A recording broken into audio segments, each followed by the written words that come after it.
Last year, I watched a TV show called Only Mothers in the Building in Hulu. The main characters were played by Steve Martin, Martin Short, and Selena Gomez. The show is a murder mystery and comedy.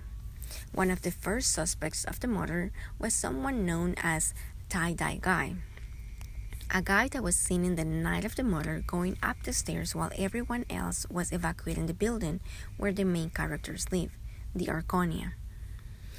This guy was wearing a tie-dye hoodie, and that was the inspiration for this soap. I will be attempting to make the pattern of the hoodie in the soap. By the way, tie-dye guy was later dismissed as a suspect as his identity was revealed. The murder weapon is at first thought to be a gun, but poison is also considered. Because of that, I thought it would be cool to incorporate a poisonous ingredient in the soap. However, since that will probably be illegal, I decided to look for an ingredient that was thought to be poisonous in the past instead. The ingredient I chose is a vegetable that belongs to the nightshade family. Europeans from the late 1700s considered it inedible and thought it would turn your blood into acid, and so did colonial America as well. To be fair, there were some deaths associated to its consumption, but it wasn't because of the vegetable itself, but because it was cooked on pewter containers which contain lead. And it was really lead poisoning that happened, but the poor vegetable was blamed. Can you guess which vegetable I'm talking about? Here are some clues. It's red, round, and juicy. Yes, it is the tomato. I'm using tomato paste in the soap, and this will create the yellow color in it. For fragrance, I chose Awaken from Nurture Soap, which is a bright citrus fragrance, and so far it has stayed strong in the soap. This is about 4 weeks later. The rest of the colors were done with neon pigments.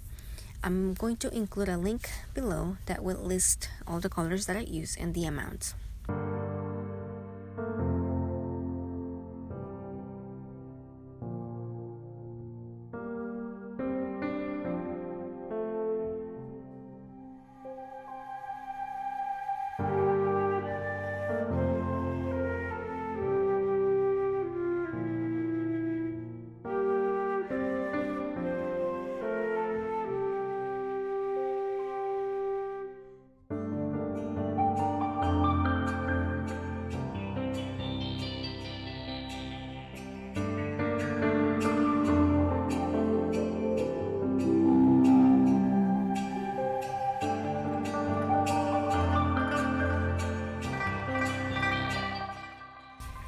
Once I had all the colors ready, I started pouring them in the mold in a random pattern, in hopes that it will resemble the tie-dye pattern.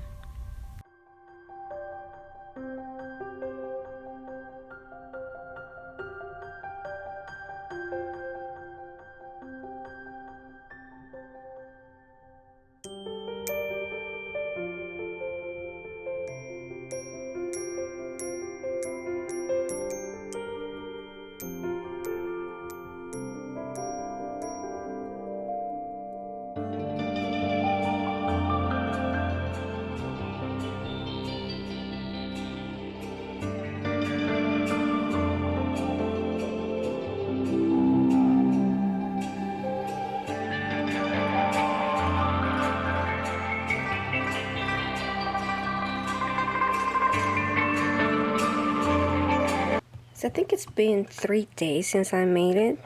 Lots of soda ash, which I suppose is expected since I didn't force gel. I did use a water discount, but I guess not enough to avoid gel. It's very humid where I live. So the colors are darker than what I was going for. I was trying to get something more pastel, but what to do? Next time I think I should use less colorants.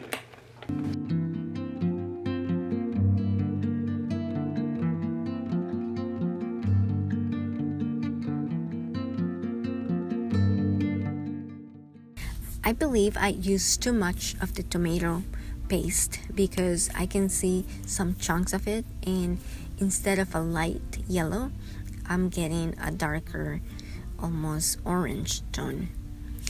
Other than that, I'm happy with the overall look of the soap, and I really like how it smells.